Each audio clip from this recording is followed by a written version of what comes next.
Attention all you New Yorkers. Excuse me, taxi. Okay, man, we're looking around. This is the 77 WABC minicast. Sunday morning. Well, it's 1 year since our U.S. attorney from the Southern District, Jay Clayton, has been on the job. And, well, what better time than now to get an update of what's going on? And I have to thank Jay Clayton for coordinating our federal forces in New York and keeping New York safe. Well, Jay, give us an update. Well, thank you, John. Always great to be with you. And let me start with how we look at the job and the use of our resources. And this is something that you have championed for years, which is quality of life and safety for New York families. And what that is translated to is three areas of focus for our office. The first is gun-toting criminals and gangs, dismantling them, getting them off the streets, using our federal powers to make sure that these type of recidivist career criminals who make life very low quality, in fact, intolerable for some of the people that live in our housing projects and the like, are off the streets. That's number one. Number two is counterterrorism and safety from foreign malign actors.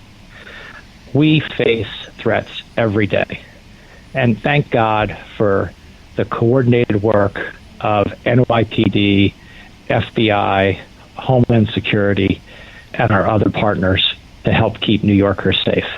And then the third priority, John, and I would love to go into each of these and the accomplishments of the women and men of our office, is sex trafficking. No member of the New York community wants there to be sex trafficking, exploitation of minors in New York City. And I'd like to just commend the people of my office, the women and men of my office. They have focused on these three things, and we are delivering results for the people of New York. And, there's a lot to be worried about. And I was on Fox Business the other day, and I said to everybody, I told that the quality of life in New York is the one thing that's not negotiable. And 100%, John, 100%. And it's and I'm starting to worry about that. I'm giving everybody a chance in the same way that President Trump gave the mayor a chance. I'm trying to give him a chance, but we have checks and balances. We worry, the Governor Hochul has to be tough enough to make sure that we have checks and balances, and our city council president or city council speaker, Julie Menem, has to have checks and balances. And most of all, we're glad that you're around under President Trump's guidance that we have checks and balances and from the federal government, because right now a lot of New Yorkers, a lot of Americans depend on your checks and balances.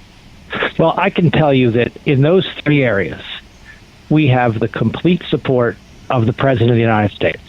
He wants recidivist gun-toting criminals off the streets of New York. He wants New York to be safe from foreign actors, and he has absolutely supported our efforts. And if you look at our results, we have many people we've taken off the streets for sex trafficking. And the President of the United States, President Trump, wants those people off the streets. And I think, John, every New Yorker who walks up to me thanks us for those three things. Washington Square Park is now a place where you can take your family in the morning, in the afternoon, and in the evening, and be free from open-air drug traffickers, be free from people who are carrying weapons and guns. It has changed, and we have the complete support of the police department, the complete support of the people of New York, and it goes all the way up to the White House for that kind of law enforcement activity. Well, murders are down to an all-time low because I guess the criminals realize the checks and balances are there right now, and they shouldn't do anything. Well, yeah, let's be realistic here, which is we can take the pointy-headed academic view off the table.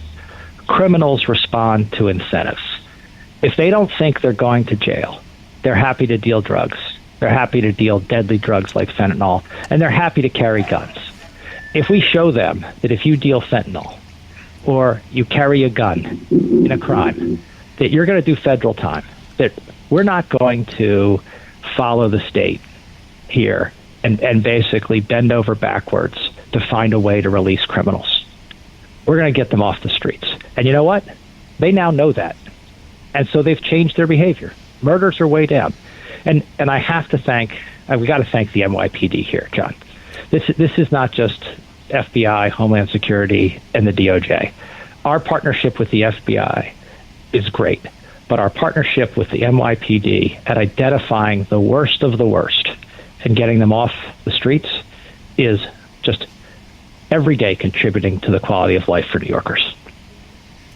Absolutely correct, and I just hope that Jennifer has the Tish has the authority to do what she has to do and work concurrently with the feds to keep our city safe. Well, if I could can I make a plea to my fellow New Yorkers, John? Absolutely. Support the police.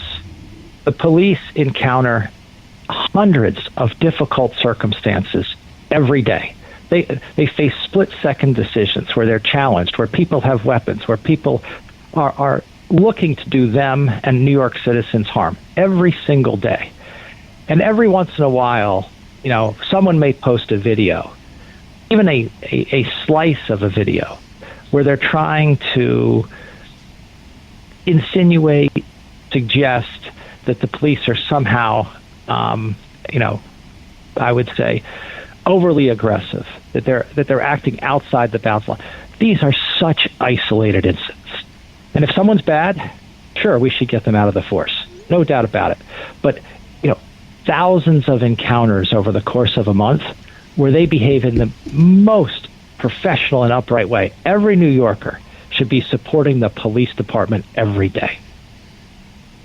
Agreed 100%. Is there any other, there's a hotline that goes to the police at 911. Is there such a hotline for the FBI or for the federal government? Absolutely. 1-800-CALL, CALL, FBI. Use it. The FBI takes every tip seriously. If you see something, we have a big summer coming up in New York. We have America 250.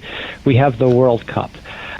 If you see something, call the FBI. And if you see something in any of the areas I mentioned, including sex trafficking, if you see something that just doesn't look right, call the FBI.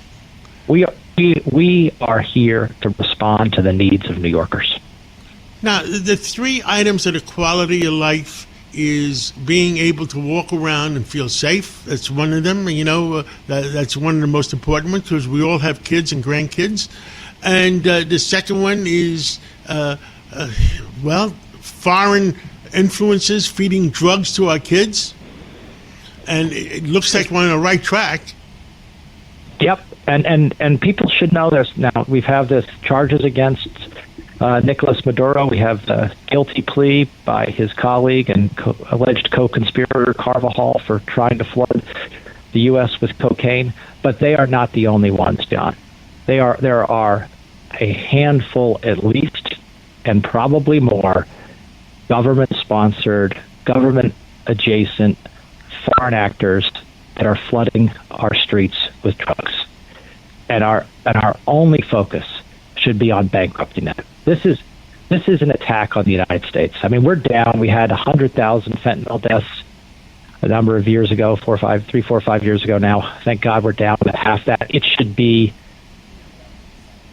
10,000, not 100,000, going lower. And you know what? People said it couldn't be done, just like they said the border couldn't be closed. It can be done. And those two things go hand in hand. Well, let's make it a better world. It looks like President Trump is on the road to success and making it a terrorist free world, and I have a dream that someday maybe we'll make it. America will be drug free. Yes. Why shouldn't we have the objective of being terrorist free and drug free? Why shouldn't we? Agreed, 110%. Well, thank you so much for coming on, and thank you for everything you do for the American people. God bless you, and God bless America. And thank President Trump for putting you in that position to help America. Thank you, John.